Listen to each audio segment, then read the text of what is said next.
Thank you, Sean, for your continued partnership. Please welcome Arizona State Representative Lorena Austin, Minnesota State Representative Leigh Finke, Senior Policy Counsel for Reproductive Rights at State Innovation Exchange, Rosann Mariappuram, and Director of Federal Policy at Advocates for Trans Equality, Olivia Hunt, to the stage.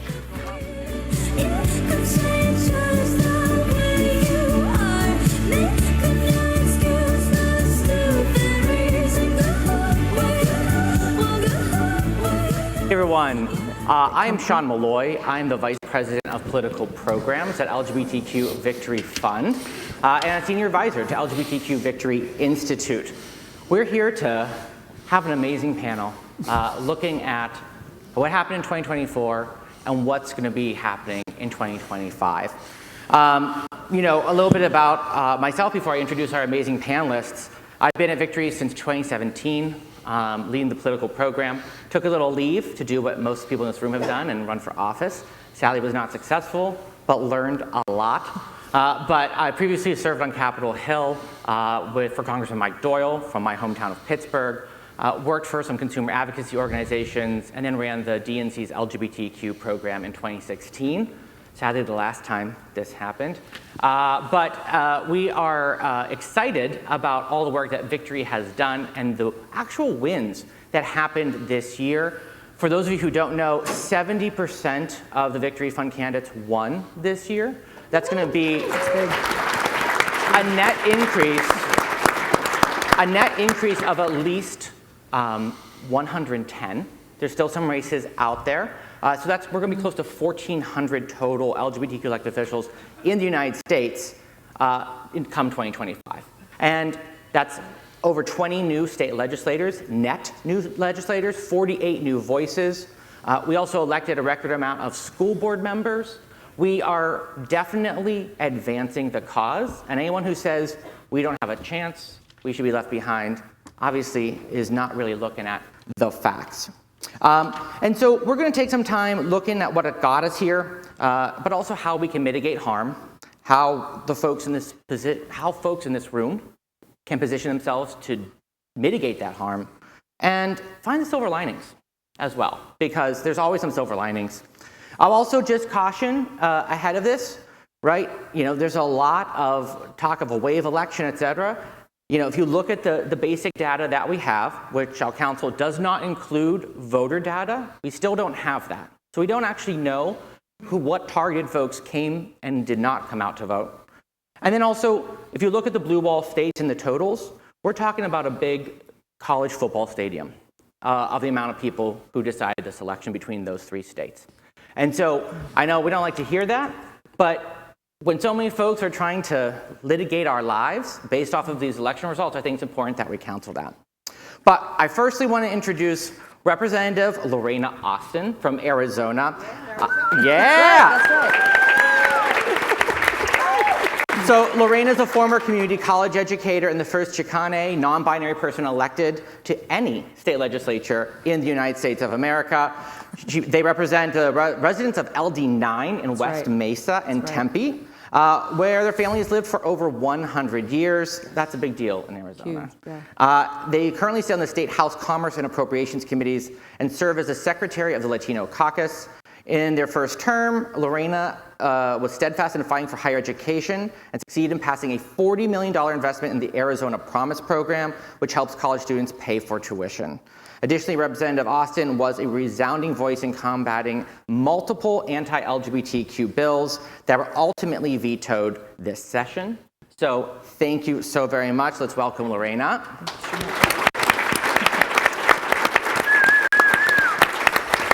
Our next panelist is Rosann Mariappuram, and she's a lawyer and advocate who has been part of the movement for reproductive health, rights, and justice over a decade. She currently serves as the Senior Policy Counsel for Reproductive Rights at State Innovation Exchange. Some of you know that as SIX. She has previously held roles at Jane's Due Process, Legal Voice, Surge Reproductive Justice, and the Reproductive Health Access Project. Let's please welcome Rosann.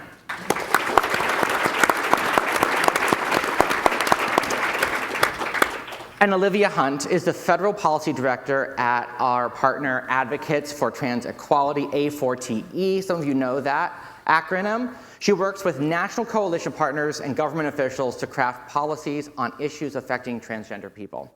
Prior to joining A4TE, Olivia served as an Equal Justice Works AmeriCorps Legal Fellow at Whitman Walker Health in Washington, D.C. That is a big title.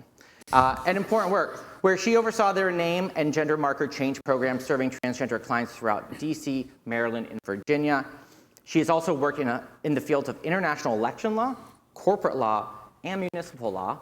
Please welcome Olivia. And last but obviously not least, she made international headlines when she became Minnesota's first out transgender lawmaker in 2022, where since then she's chaired the largest queer caucus in state history. Rep. Finke was the foremost champion in Minnesota's SHIELD law, protecting patients receiving abortions or gender-affirming care from out-of-state prosecution. Prior to serving in public office, Leigh has worked as an activist, journalist, and filmmaker. Representative Finke was re-elected in November. Welcome, Leigh.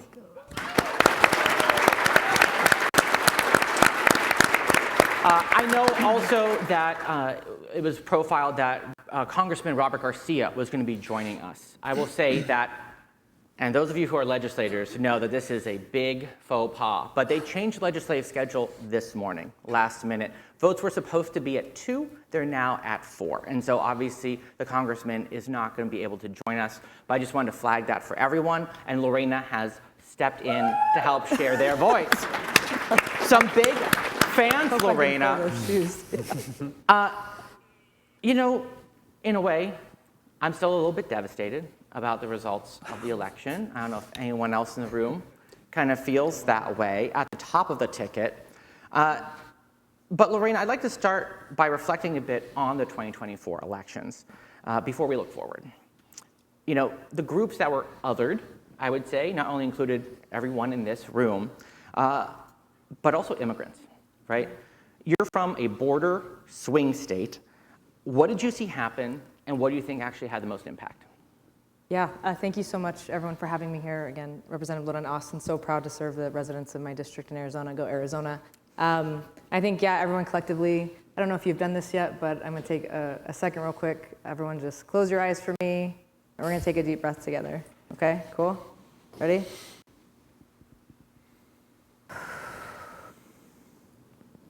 Kind of setting, you know, intention, moment, being together collectively is really important. I'm so happy to be amongst family, so I'm looking forward to an incredible weekend with you all. But yeah, it's been a trip, right, to say the least, in Arizona. And for us, it kind of started immediately at the beginning of our last session. It was very unclear the intentions of the majority Republicans in Arizona, who held a very slim majority by 1 seat at the time in each chamber, what their priorities were for the year, and that was to file the most anti-LGBTQ bills we've ever seen in the state. Also, immigration was a top priority from them because that was what they wanted to run on for the presidential cycle. I mean, it's just all been in tandem, right? It was a plan, and in Arizona, it was stated in a sense of fear-mongering, especially regarding immigration. The fact that complete misinformation, really striking at the heart of also like fentanyl and drugs and trafficking, and really leading a lot of people to believe that we have the most unsafe border, in the entire world, and just really hammering home on that issue. In my background, in my college background, I have a degree from Arizona State University in Immigration Policy and Economy from the School of Transborder Studies. So have this background and understanding. We really have to understand immigration policy stemming from the 1800s and the Chinese Immigration Act is really going to understand how we got here to this day. And while I came there with actual facts and being, I actually know this is my favorite topic to actually talk about, it was very clear that that's not what they wanted. And if people are familiar with SB 1070, it was about 15 years ago now, and that was the Show Me Your Papers law, Sheriff Joe Arpaio, the raids, Senator Russell Pierce. Interestingly enough, I now serve in the same district as the senator that implemented that bill. And so while we've come such a long way, right, in a lot of things, and someone that looks like me, and if you know Mesa, people look at me and they're like, how the hell do you represent Mesa, Arizona? But I think it speaks to my involvement in the community, right? My family's lived there a long time. But yeah, it's been on the forefront of of their plan for this whole year. And so now they led to a ballot measure in Arizona called Proposition 314. And so unfortunately that passed, and it is based on SB 4 in Texas, and it's a trigger law. So SB 4 in Texas passes, it will trigger the Arizona law, Proposition 314. And so unfortunately, it's SB 1070 2.0 on steroids. Arizona is facing a massive budget deficit due to school vouchers right now. We don't have money. It will make local law enforcement, federal agents who are not trained in federal practice, do not know about immigration law. The price tag alone would really just implode our budget even more than it already is. So that is kind of what ended up happening for this cycle for us. So that's what we're looking at right now, and my job as a legislator, right, is to be reaching out to my local communities, our mayors, our police departments, to really ask to deprioritize, this issue. It's a federal issue. It has been a federal issue. It needs to stay a federal issue. Is there a lot to be done? Absolutely. I'm the first person to say that. It's a broken system that needs to be remedied, but there are different ways to do that. And so really talking to experts on this issue would help a lot, but unfortunately it was used as a scare tactic this year in Arizona, and so that's what's on up next for us this upcoming year. But we're mobilizing now and figuring out ways to be most effective if that comes to fruition. Well, thank you for continuing to lead that fight. But kind of on the other side, right, there are other ballot measures that happen, around, and this is for Rosann, right, around bodily autonomy, right, and abortion rights at the state level that were kind of expected to mobilize voters to support a pro-equality ticket. What do you think went wrong? And if you do think it went wrong, what's the state of play overall in legislative chambers? So really chill question. I know. Like not intense at all. Once again, so honored to be here. My name is Rosann Mariappuram. I she, her pronouns, and I'm with State and Innovation Exchange, or SIX. That is not the musical about Henry VIII's wives, so you should definitely see that. It's great. Thank you to whoever clicked. So I think one of the big takeaways from the ballot initiative fight, especially around abortion access, I'm originally from Ohio, so that was one of the first states that saw success, is how so many states don't even have that option. So many states don't even have a citizen-led ballot initiative process. So of the states that are suffering under like almost complete abortion bans, a lot of those can't fight back through that process. So while it was wonderful to see the wins in so many states, it also shows that we have to meet voters and treat them not as a monolith, but treat them at the issues that are directly impacting their lives. And that's where I feel so honored to work at SIX, because state legislators know their communities and know everything that's going on in their lives. So we can't just say, oh, you're gonna vote on this issue and then you're just definitely gonna vote down the ballot on our side. We have to meet voters where the needs are. And I think abortion has also been siloed in so many ways, the same way that LGBTQ rights have been siloed. And I think even within progressive work, it was hard to get people to talk about abortion, and then suddenly there was this idea that it was going to like save everything. And as someone who lived and worked in Texas for a long time on abortion access, who was there when we lost care under SB 8, and then saw the overturning of Roe v. Wade, I think we just really need to build our coalitions and listen to our communities deeply and robustly, and we can't expect folks to just come along with us unless we're really meeting them where they're at. Absolutely. It's interesting, I think, that in a lot of chambers, like some seats changed, but several legislators already said nothing happened, like the numbers stayed the same, whether that's because of gerrymandering or the organizing that legislators did to know their districts. People do vote differently from the top of the ticket and down. But Olivia, I want to go to you. We talk about understatements. We saw the barrage of anti-trans ads and rhetoric from the Trump campaign. But we also saw this when the Trump administration existed. It also sadly became the playbook for so many other candidates down ticket. I know you're a policy person. What do you see as the actual impact of those ads and rhetoric on pro-trans candidates and public opinion? I really love a brief, concise, straightforward question. Okay. So I'll also add, it's really an honor to be here and get to speak with you all this evening. I've actually had the chance to be on panels in this ballroom, I think 5 or 6 times in the past 6 years. This is at once the most disheartening and most exciting evening to be here. Disheartening because we're coming off of a lot of really bad news. Exciting because we actually have a lot more opportunity to make positive change than I think people are realizing. I'm going to get historical for a minute because this is something that I always do. I apologize in advance. But for about the past, honestly, I want to say since 2016, since we first saw HB2 in North Carolina with the first kind of major bathroom ban bill to get put forward, people have been saying, oh, on the issue of trans rights, we're where we were on marriage equality in 2002 or 2004 or 2006. And people are missing the historical precedent here. We're not really in a position where we should be comparing where we are on trans issues to marriage equality. We need to be comparing it to where we were, not in the early 2000s in the Bush administration, but actually right at the beginning of the AIDS crisis. Yeah. That's the historical moment that really serves as a precedent for where we are right now. Why do I say that?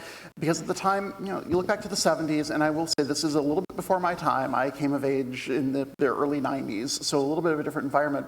But in the 70s, we were seeing a significant amount of traction culturally on LGBT issues, mostly the LG side of that, but still, there was a bit of cultural traction that we were seeing for the community, getting broader acceptance. A lot of our earliest legislative wins at the state level and our municipal wins date back to the early 70s.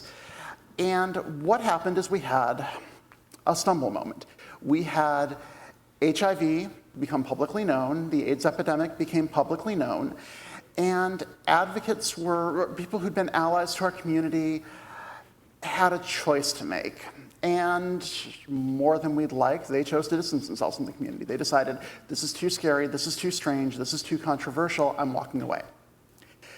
Well, unfortunately at the time, we had our community focused inward on taking care of our own who were desperately sick, who were desperately struggling. And we didn't have a unified voice to push back in the way that we necessarily needed to. Now, there certainly were people out there doing that. Don't get me wrong. Again, historical perspectives, just look at AIDS activism in the early years. But we also had so much community energy going just toward keeping people alive and trying to protect those communities that were burgeoning throughout the country that we lost a lot of the momentum that we had on shaping the public narrative. And that's the moment that we find ourselves right now, is shaping the public narrative on trans issues. Going into this election, we saw a lot of hostile rhetoric. We also saw that back starting since early 2016, but it only picked up this year. The problem is, well, we all know hostile rhetoric isn't fun, okay? There's not another way to put it. Trevor Project has done multiple surveys on this, of the impact of hostile political rhetoric on LGBTQ youth. And it is associated with significant spikes in negative mental health outcomes, just negative mental health issues in general. We don't really need to pick at that more. I think everybody in this room understands the impact that that has. The big moment that we're in, though, is we need to keep pushing back on the narratives. Things become harmful when there's no counter messaging. When that hostile...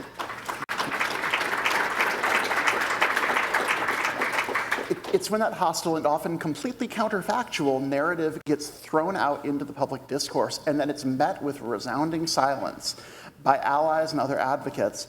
That's what causes the rhetoric shift. That's what causes the communication problem. That's what causes us to falter as a community and as a civil rights movement.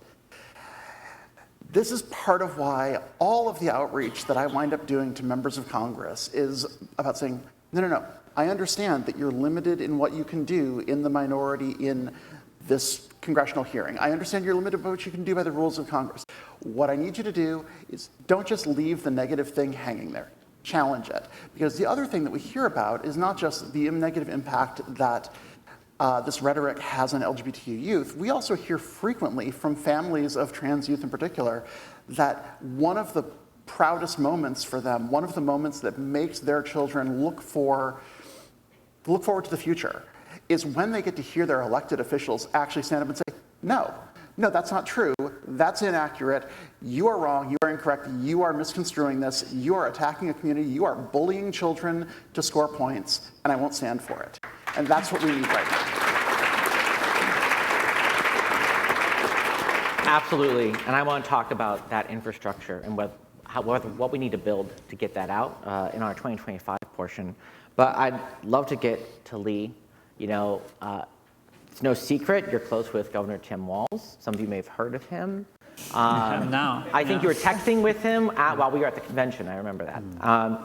And he has been a champion for trans equality in Minnesota, and was a very strong supporter of your legislation, signing it. When he was selected for the VP, right, his record and his policies came under a magnifying glass that you probably didn't expect. And that led you to be cast into the national spotlight in a way that a lot of people never are going to be. You dealt a lot with the press, right, who helped shape a lot of narratives.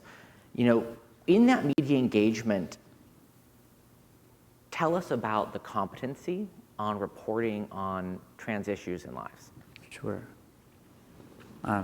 Hello, everyone. It's an honor to be back here. It's an honor to be up here with these brilliant people and to see you all.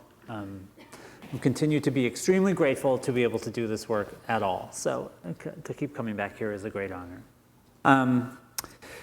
Yeah, so that's a great question. I have a lot of thoughts about the media. A lot of people have talked about the media a lot. I would say I appreciate getting this question for you because when this happened, I got maybe 25 media requests that day, and it just spiraled, and I sent a frantic email to about 10 different LGBTQ leaders and organizations being like, I am being overwhelmed, inundated by this, and I just need a strategy to figure out how to do this.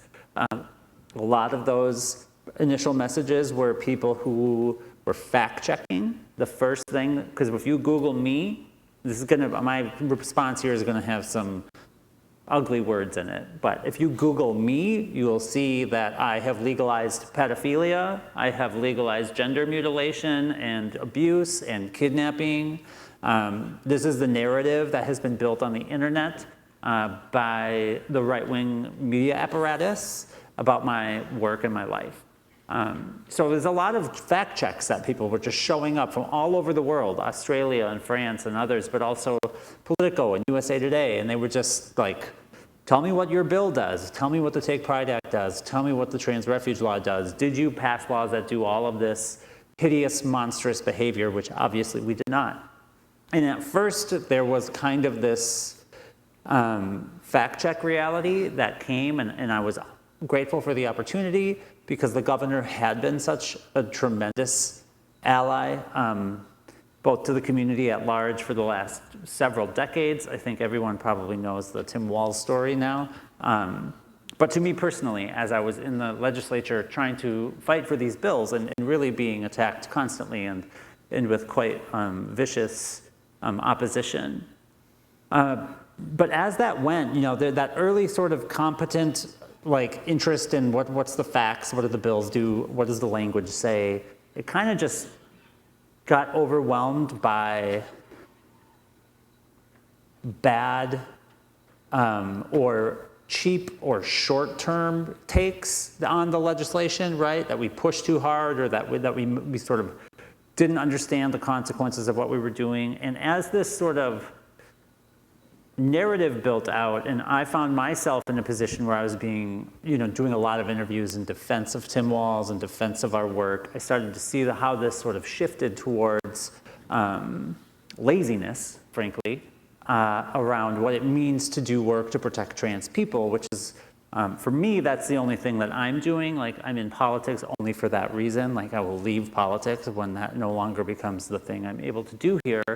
So I get a little bit, ahead of myself sometimes because it shouldn't be so hard for the press and the media to understand the value of the work that we are doing from the perspective of the work that we are doing it from, right? I don't actually care what other people believe about trans people. That's irrelevant to the work and the reality from which we do our work. So as I will just say by the end of the election, my understanding of the media was essentially that nothing really matters, right? When I think about the election and the result, like it doesn't matter what is or is not true, right? And this probably isn't that radical, but it really hit home in a new way for me. Like you can say facts, but facts don't matter, right? And you can correct reporting, but corrections don't matter. Like nothing that we did seemed to matter to the broader audience and public and electoral sort of apparatus that was rolling down the hill. And I think, we've had a lot of sort of, analyses in the wake of the election about how are Democrats going to get better at doing what the Republicans were doing in the election and in the media space, or how do we use media to do what they're doing. And I used to be really grossed out by that because I don't want to replicate vile tactics. But now I kind of have a different opinion about that, actually, because if nothing matters, what does it matter, right? We need to just win our elections. So I don't know, I'm still swimming in that space right now, but yeah, it got really bad and we need to figure it out. I'm there too. So to kind of close out our 2024 portion, if there was a theme in 2024, a true theme, it was toxic masculinity. Trump made inroads with men across the board, every demographic, and mostly with an ecosystem that wants to return to these traditional male stereotypes. Some people have seen this coming for a while, but others seem surprised.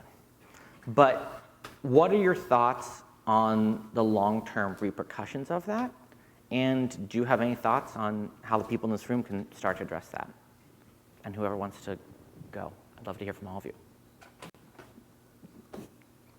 Sure.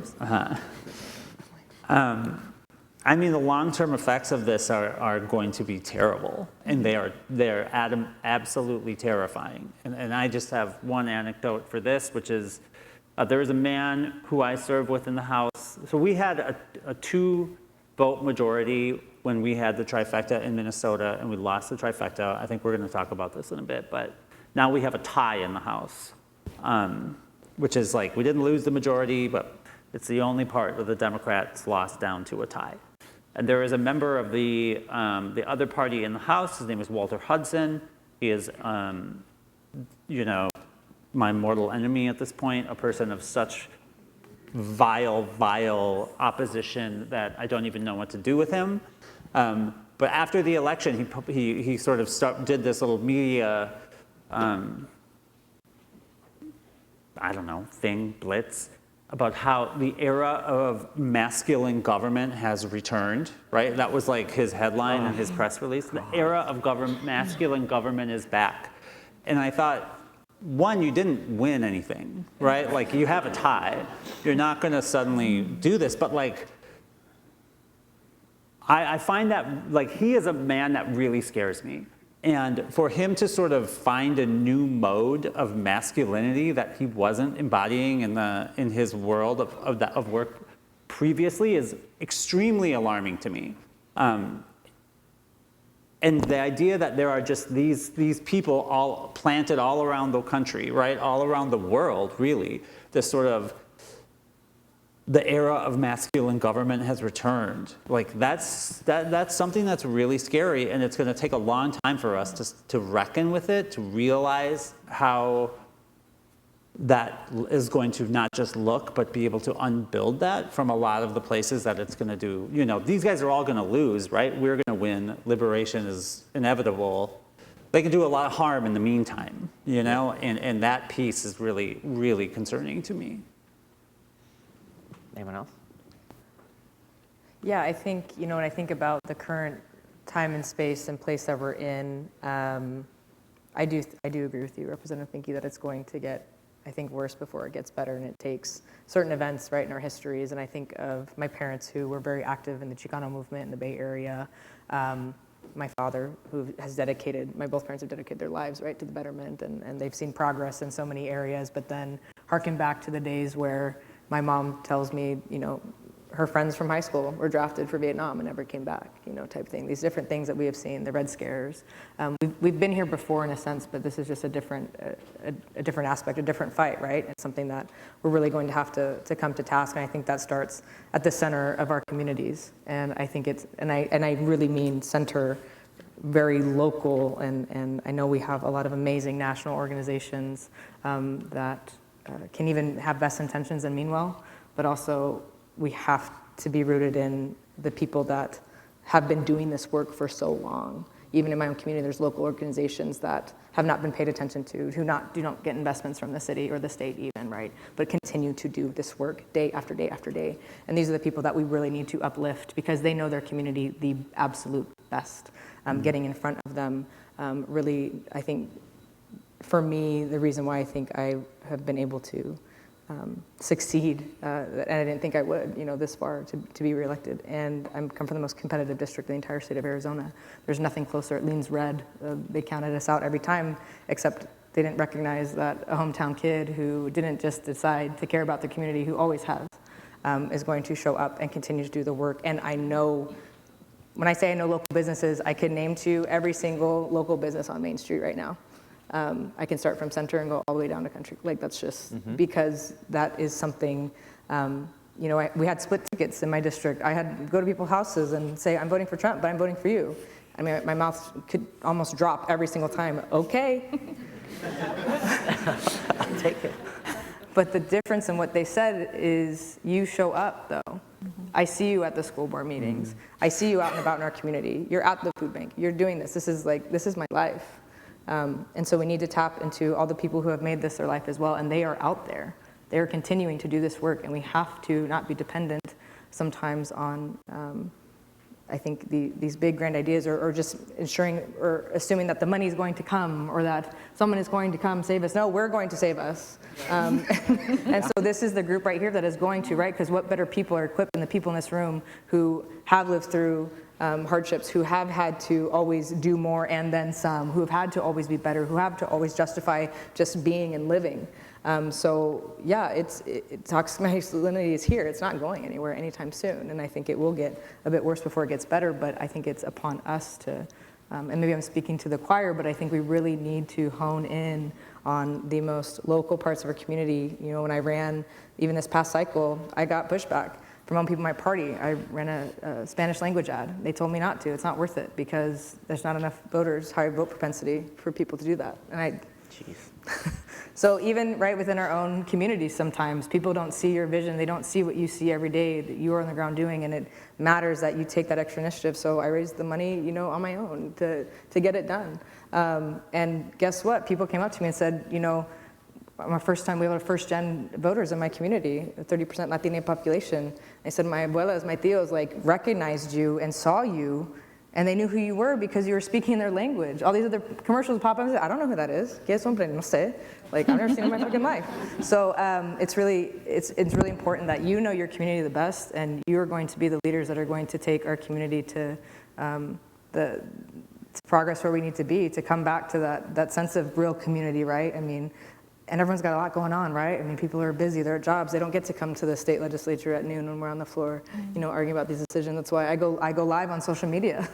And so I'm like, here it is, this is for you. You have to be in your house. And so I think just having that exposure, and it's going to take just a new wave of us, and I'm just really happy to be in this room with young people, all people, and learning from our generations and what we can do. I learn from my parents every single day.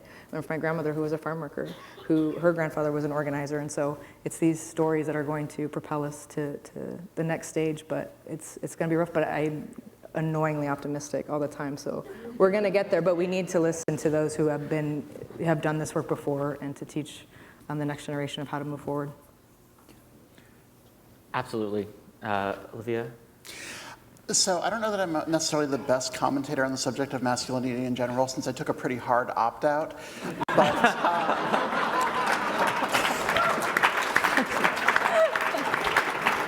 maybe I should revisit that stand-up career. This is landing really well tonight. I'll take it.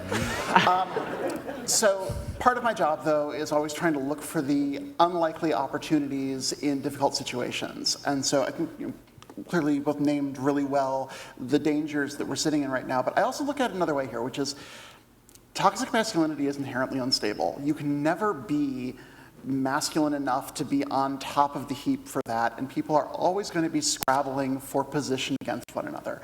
One of the things that we were able to take advantage of in not just the first Trump administration, God, I hate having to say those words, but also just in the most recent session of Congress, is inability to govern on behalf of this MAGA movement rooted in toxic masculinity. And I see this as when you've got people who are busy fighting amongst themselves, they let them fight. If folks are going to be struggling primarily against one another, that distracts them and it builds an opportunity for us, because one of the strengths that we have as a community is actually being a community. When we come together and get unified on something, we can actually push forward and make a difference, because we're not always fighting to be the most masculine organization, most masculine person in the room. We've got goals in mind and we can come together and work toward them. And that's why toxic masculinity being on the rise right now actually can work to our advantage in certain situations, and we need to keep that in mind. Amazing. Rosann, do you have any thoughts? If not, I got a question for you. I think I'll pass on toxic masculinity right now. Well, then let's move to 2025. Can you lay out for us what you think is the most important thing to know about the project that shares that name, Project 2025, and how it relates to LGBTQ rights and equality? So I remember when it was first leaked or published online, we printed it out. My amazing boss, Jennifer Driver, it was this huge stack, and we just started reading and started going through it. I think one of the first takeaways we had is that it's already been tested in the States. A lot of these federal propositions, you all are already living within the states. And so I think that was one of the immediate thoughts was, we know this playbook. We are seeing the harms that it's already causing. The terrifying step to that is that now it would be implemented on a federal level. I do want to name also the chaos of it. So much of it is about tearing things down and tearing things apart. There's so little vision or growth towards whatever this supposed toxic masculinity world that they're reaching for. So I think a lot of the immediacy on the state level is thinking through, as state lawmakers and as local and elected officials on the municipal level, is what can we do to protect against it? So some of the, not that everyone doesn't love talking tax policy, but one of the first conversations we had with the network of 6 lawmakers was around, if there are massive changes to the federal taxes, how can you protect if your state has immediately paired to those changes, or can you slow that down so you're not going to immediately face budget shortfalls? What are programs that are going to get cut? So for example, Title X, the family planning program, under the first Trump administration. I feel like we should do a shot or something when we say that.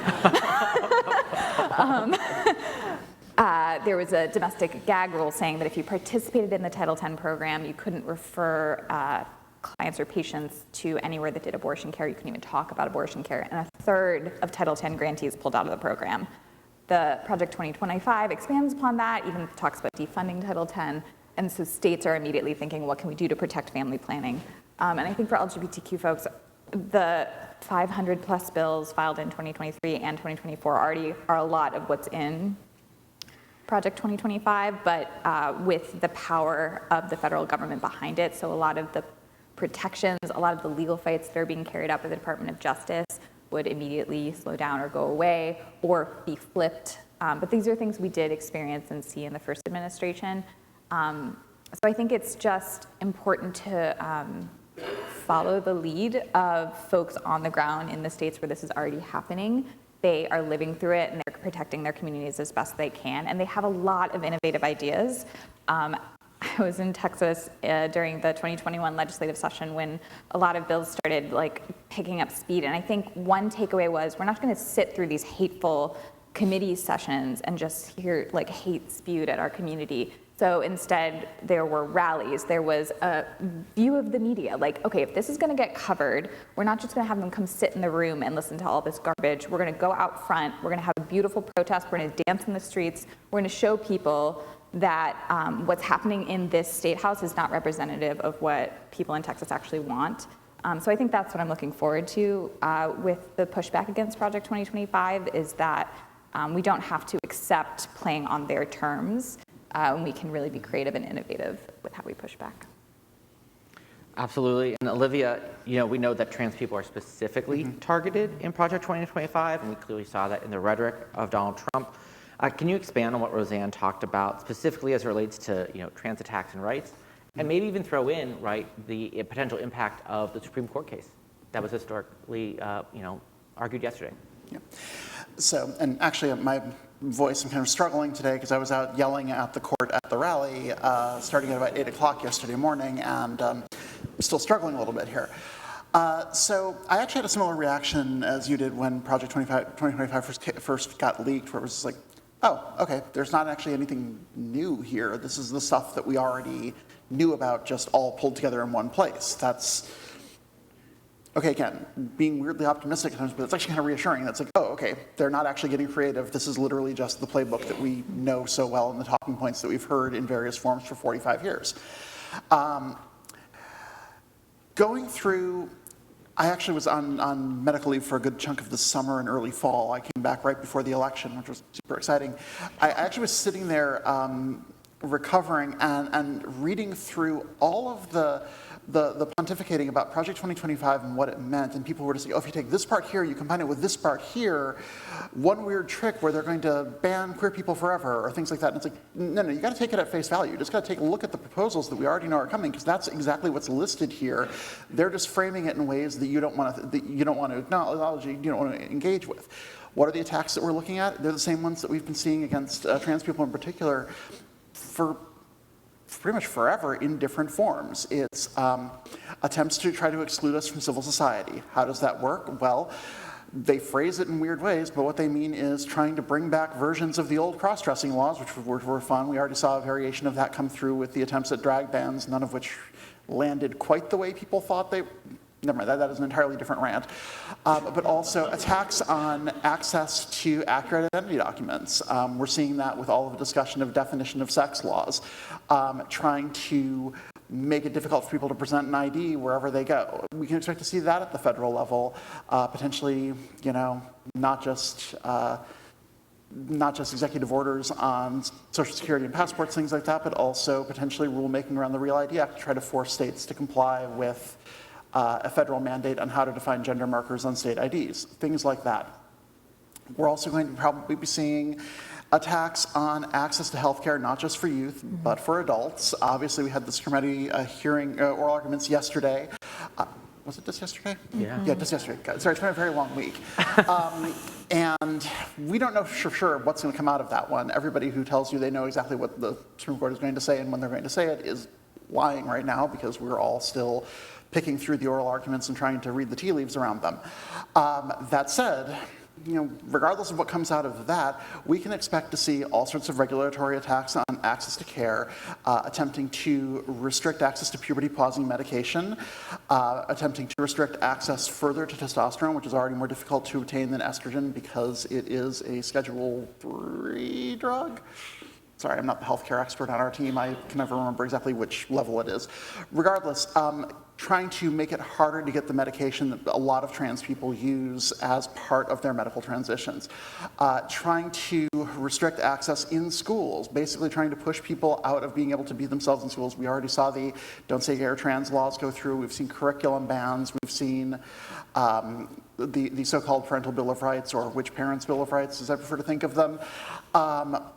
We can expect to see all of these introduced at the federal level because we've already seen these bills introduced at the federal level. Most of these, there's been a version of them introduced since at least, I want to say at least the 117th Congress. It might even be before that on a few of them, where it's almost word for word the same thing we're saying at the state level, the same kind of attack.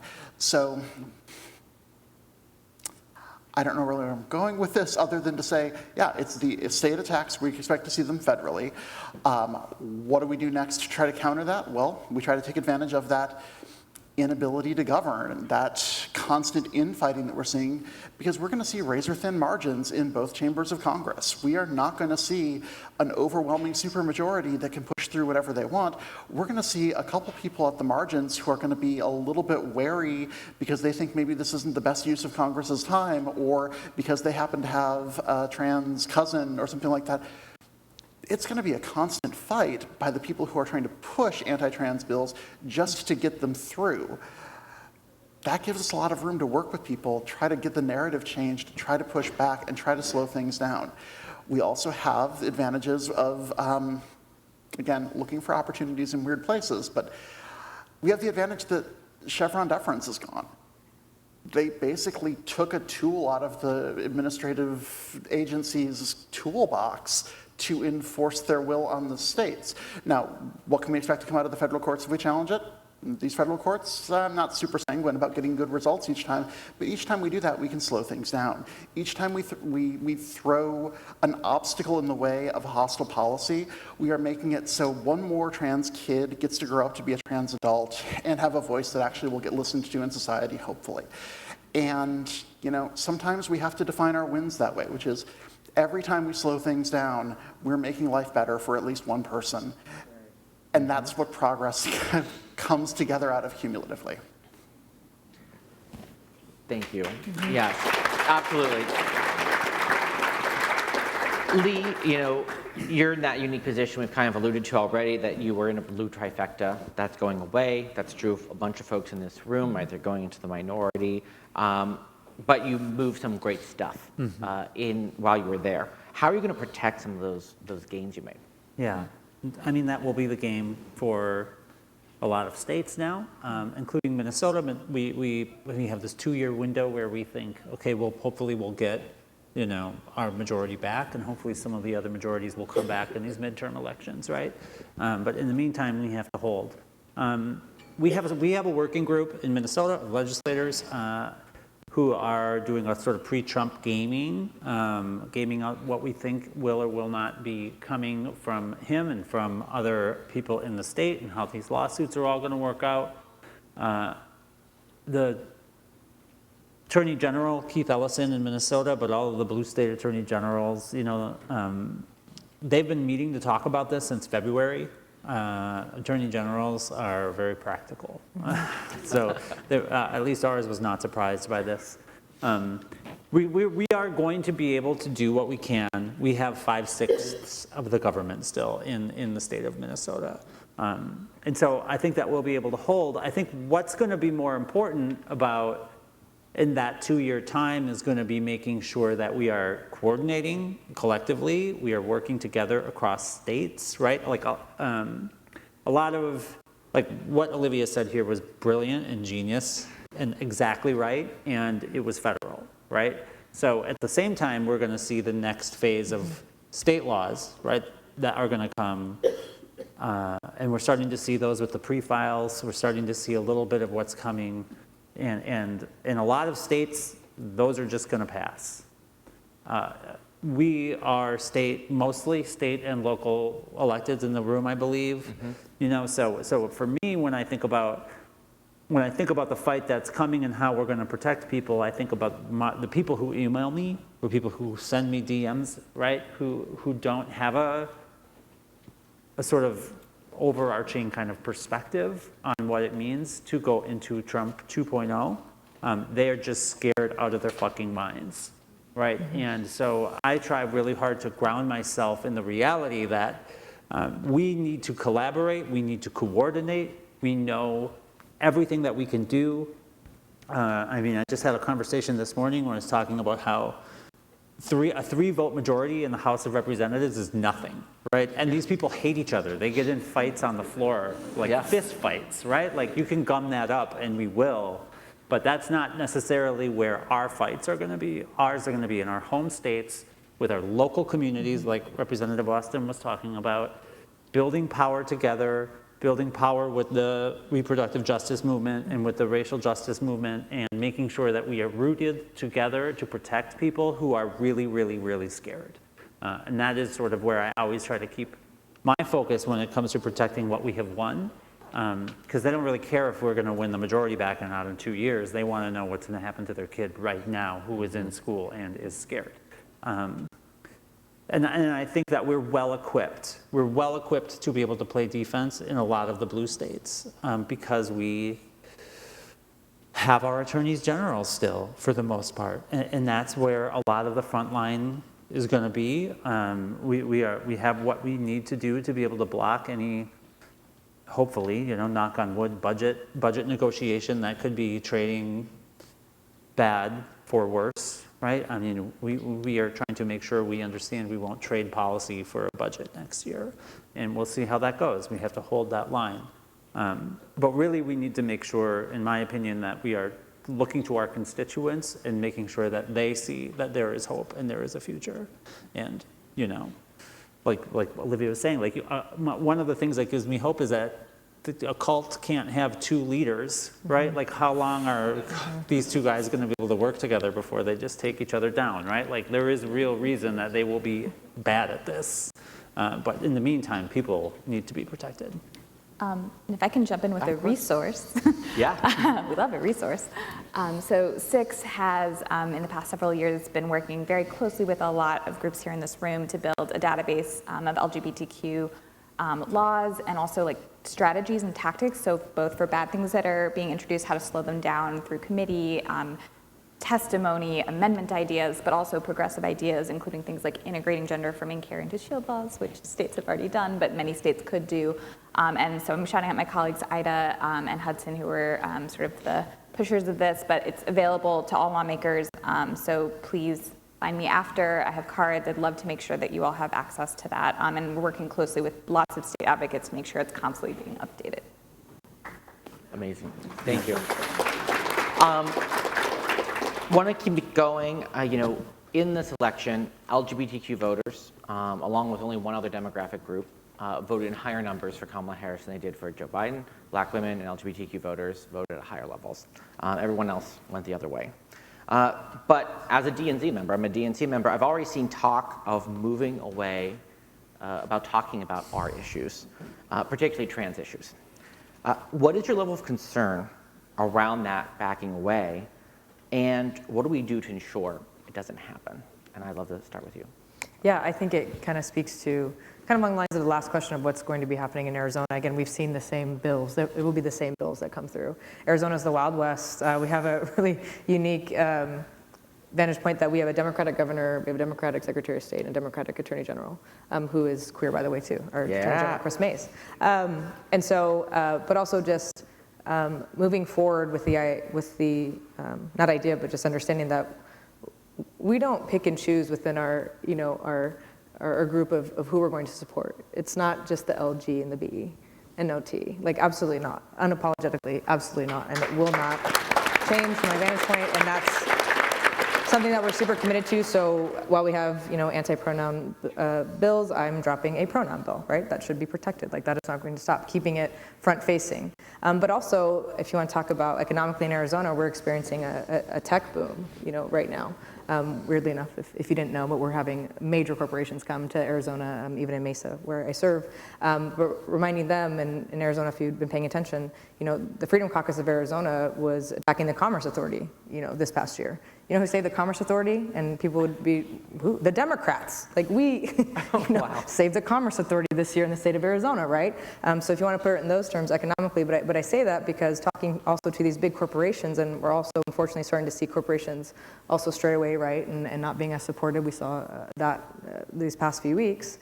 Absolutely not. I will be at these corporations' doors saying, do you remember what will happen if you don't have the support of our party? If you continue to do something like this, it's just unacceptable. And so I think really bringing those talking points and reality to the forefront of some of these people who have vested interests in our state, to say absolutely not, you do not support our community, then we do not support you, and you need us. Because of that split faction that we're seeing amongst the Republicans, even in Arizona. So I think that's really something to also keep in mind, that there are other opportunities for us to really ensure that we are including our entire community, and we will be unapologetic to the very end about it. And it's just not going to happen under my watch for sure in Arizona. Thank you. Yeah. Other thoughts?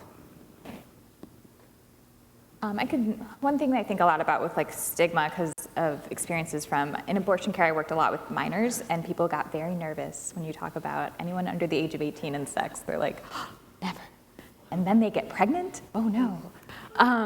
So I think one of the empowering things around pushing back against stigma, and I see this a lot in the work, is bringing information and education to folks so that they feel really confident. And I think that happens a lot with healthcare around LGBTQIA plus issues, is that folks only hear the horrifying misinformation that's being like pumped through conservative media. And so they're not given time to really talk about, you know, how does gender affirming care work? What does it even look like?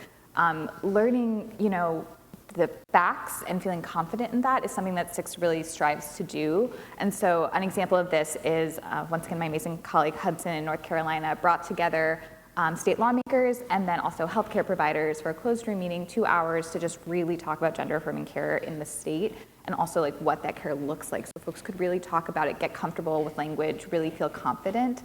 And we just know that as local and state electeds, you're just wearing like 800 hats and you're expected to be experts on like a bajillion issues at once. And then you have to deal with the press or deal with a really tricky question in a committee hearing. And so I think that's something that, you know, rather than ostracizing our communities because we're uncomfortable or have afraid of saying the wrong thing or making a mistake, know that we're here to support and resource you. You do not have to do this alone. And if you're feeling overwhelmed, you know, just that's one of the reasons I'm honored to be here, is to know that we're here to support you. And it's just, yeah, we cannot kowtow sort of to the marginalization of our identities. You know, we can't, I'm not going to litigate our lives. We have to bring all of our community together, and specifically our trans community needs to be centered in this moment of deep attack. Yeah. You know, Mayor Parker said that this is a nonpartisan, so I'll take my opportunity here to talk shit about the Democrats to make sure we do it both ways. To your question, they're not doing great, right? I'm not confident. I do not live with confidence in the Democratic Party and their ability to stand up for trans people. That is not what makes me feel optimism for the future. Nor should it. You know, that's not how this works for me. I think that we have a real problem. I do not necessarily believe that there will be, for the good of the cause, a return to a vociferous debate in which we are protected by people, or we hear that protection being voiced. I think that the Democratic Party has welcomed trans people into their big tent coalition and said that we will protect you, and if they decide that they're not going to do that, then it is on us to make sure that that is as painful for them as possible. If we see a separation, if we see, like, and I've had a lot of conversations since the election in which I've been told, you won't hear us talking about it, but believe me, like, we're with you, right? And that's not going to work for me, you know? And I've told them that. So I do think that we really need to be extremely clear. As Representative Austin said, there is no question that we will not be supporting trans people going forward. As, you know, I'm a Democrat. The tent is big, but the tent can get too big. And if the tent gets so big that we get pushed out, then there's going to be problems. Yeah. You didn't hear it from me, but yes, we will. I enjoy working for a C4 now because I could actually applaud when you said that earlier. So probably to the surprise of nobody, back in high school, I did policy debate. And I went on to be a lawyer and do policy work. Shocking. Anyway, one of the things my coach always pointed out was, you know, if your opponent makes an argument and you don't address it or counter it, you automatically lose on that point. Every time I hear any politician saying right now, oh, we lost on trans, no, you didn't. You didn't even bother to push back on it. That's the real problem here, is we did not see a single bit of pushback on anything until the very last few minutes of the campaign. And, well, I'm not the elections person on our team, but I've got some thoughts about how people chose to address that, and it was crap. And that's really the point here, is we've got to keep pushing as a community, because community is where we're going to get mobilization going forward to actually build on what has gone before and create and ensure a place for trans people within American society going forward. We are going to have to come together, work together, and push public officials at all levels of government to continue to acknowledge they got trans constituents, their trans constituents have concerns, and they need to be represented. We are going to be having our 2022 U.S. Trans Survey results coming out in various reports over the course of the next couple of months. Definitely happy to connect with people who'd like to know what their trans constituents are looking at right now. But the other thing is, we had our early insights report come out, followed by our civic engagement, and trans people are about 10% more likely than the general population to vote and be politically involved. Is that really a community that you don't want to have as part of your coalition and that you don't want to support, given that they are more likely to show up at the polls than the rest of your constituents are?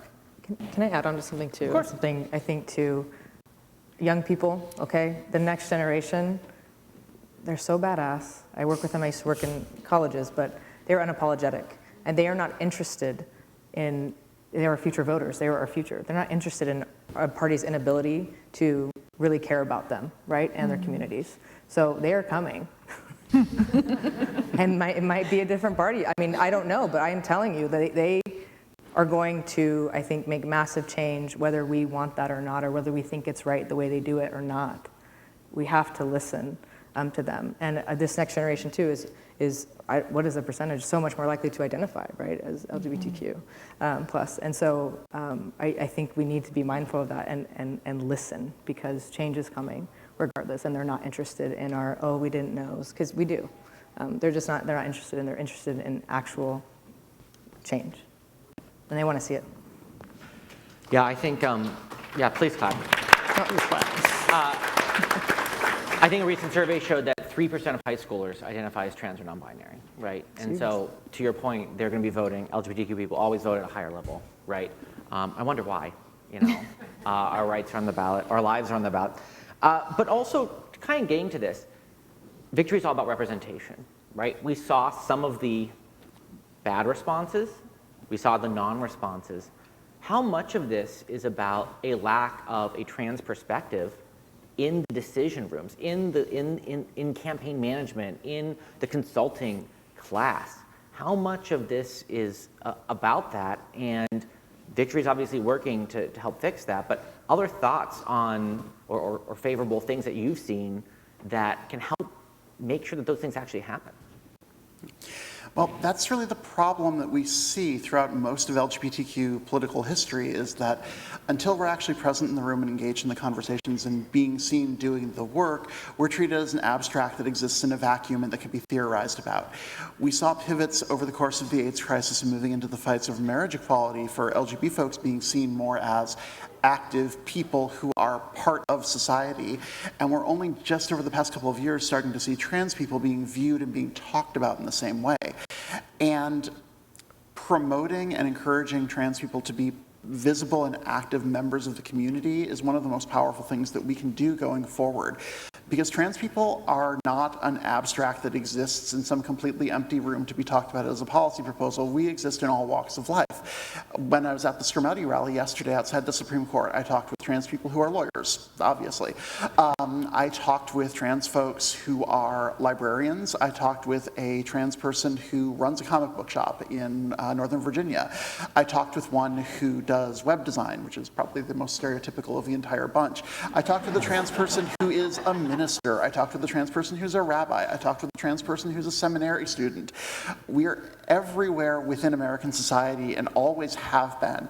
And when we can encourage trans people to actually be visible and vocal within our communities, it reminds people that, hey, we need to actually treat these people as people, bring them into the conversation as people, because they have valuable roles to play just alongside the other constituents, the other consultants, the other people that we're bringing in.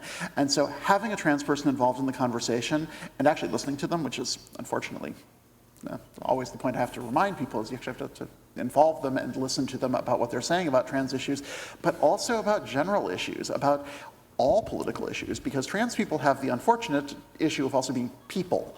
which means we have to deal with all of the things that every other person does. So, are we talking about the speed limit on Main Street? Well, that actually affects trans people in the community just as much as it does everyone else. Are we talking about tax policy? That involves trans people just as long as with everybody else. And so, not just viewing trans people as a vibrant part of the community, but also recognizing that trans people are not just trans issues. We actually have a voice, a perspective, and the ability to get crap done about pretty much anything, not just about being trans. Because frankly, being trans is possibly the single most boring thing about me, but here I am working for Advocates for Trans Equality because that's the role that I need to be in order to have a job being able to do this work and to be taken seriously as an advocate for any part of the LGBTQ community. Anyone else? Thoughts? That's not to say I don't love my job. My organization is fantastic. I don't know, my boss might be here somewhere. Plug once again, right, the Victory Institute training. How many people have done the Victory Institute candidate training, right? But we can also, yeah, absolutely. But as someone who did it, right, I was campaign staff before I was a candidate, right? And I know a lot of you all were too. That is a pipeline to help get some people into these rooms where we sorely need them.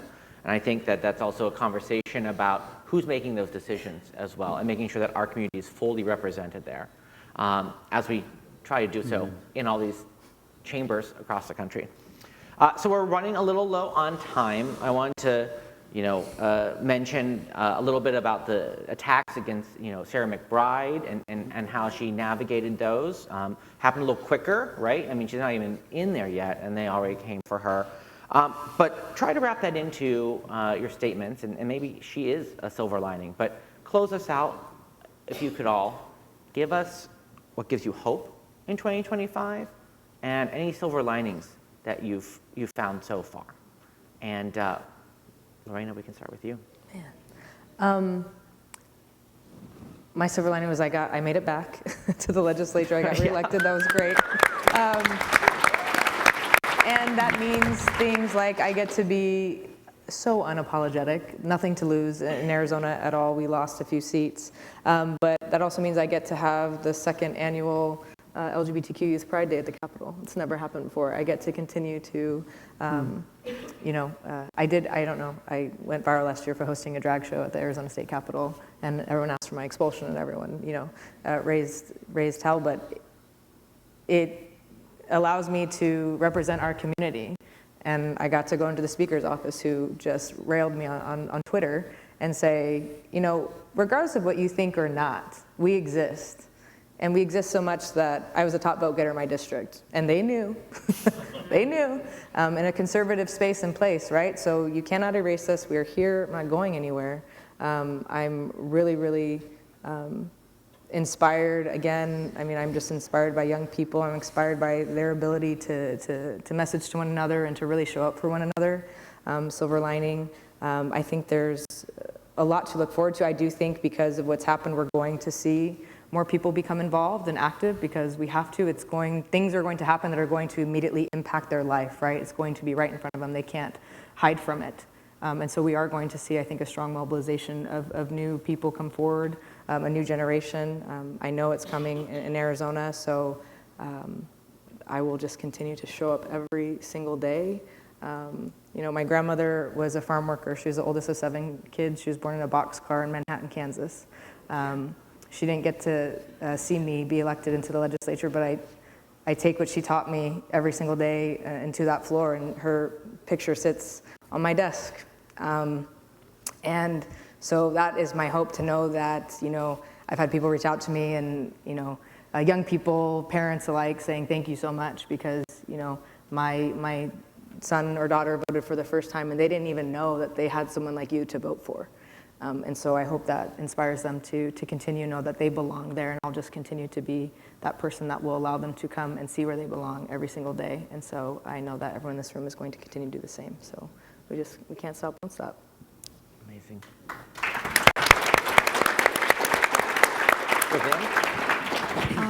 I think, so one thing I remember when Roe v. Wade was overturned, a lot of folks were like, oh, we got to get it back. And I was like, why? It wasn't enough. And so I think about that a lot. it wasn't. It left so much out, including like access to care for young people, for folks on Medicaid and who can't afford it through insurance coverage, or their state, refuses to let insurance cover abortion. So I think that a lot right now in this moment is like we get to dream and we get to build and we get to really demand what we deserve, and our communities don't have to compromise because, compromising didn't get us anywhere. And I think that's what I look forward to. I'm so inspired by the lawmakers I get to work with at 6. Lots of you are in this room, so just know that's who I'm talking about.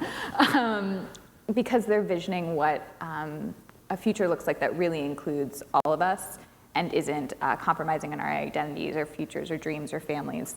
So I think that's what I'm looking forward to. I know people are going to get hurt. I know that we have to protect as many people as humanly possible, and I think that's something that's also, maybe that's a weird silver lining, but like love for my community brings me to this work, so like, let's go. Like, I'm ready. So yeah. Amazing. So at the risk of being a little cheesy, my silver lining at the moment is all of you. The fact that we had not particularly great night a month ago where a lot of us were not feeling so great, and yet you're all out here ready to go, ready to do the work, ready to be out there being unapologetically LGBTQ or ally, to be standing up for your communities, to be bringing all of our voices where they need to be heard, working with advocacy organizations, working with constituents, going forward to help secure, save, create, and preserve places for LGBTQ people to thrive within society. That's my silver lining going forward. Yeah.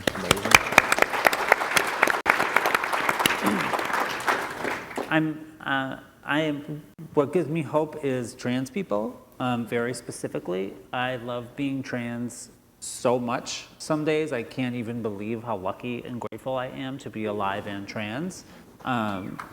Yeah, and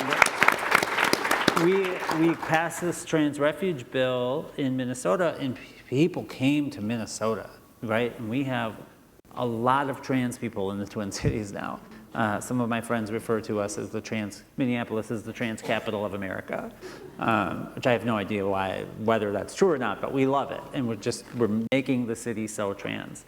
And I get a lot of value out of movement history. I study movement history, right? And like, it's not the worst it's ever been for trans people right now.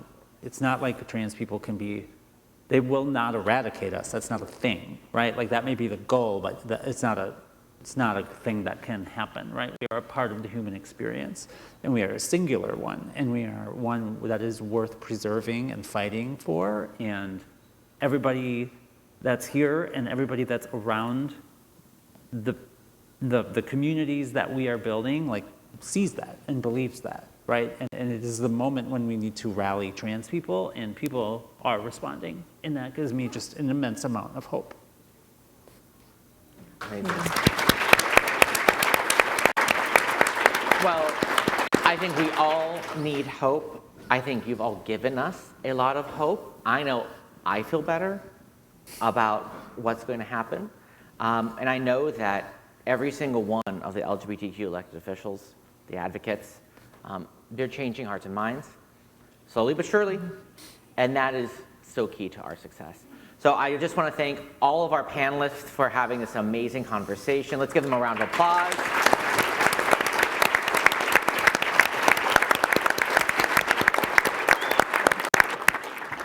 And thank you. We're good to go.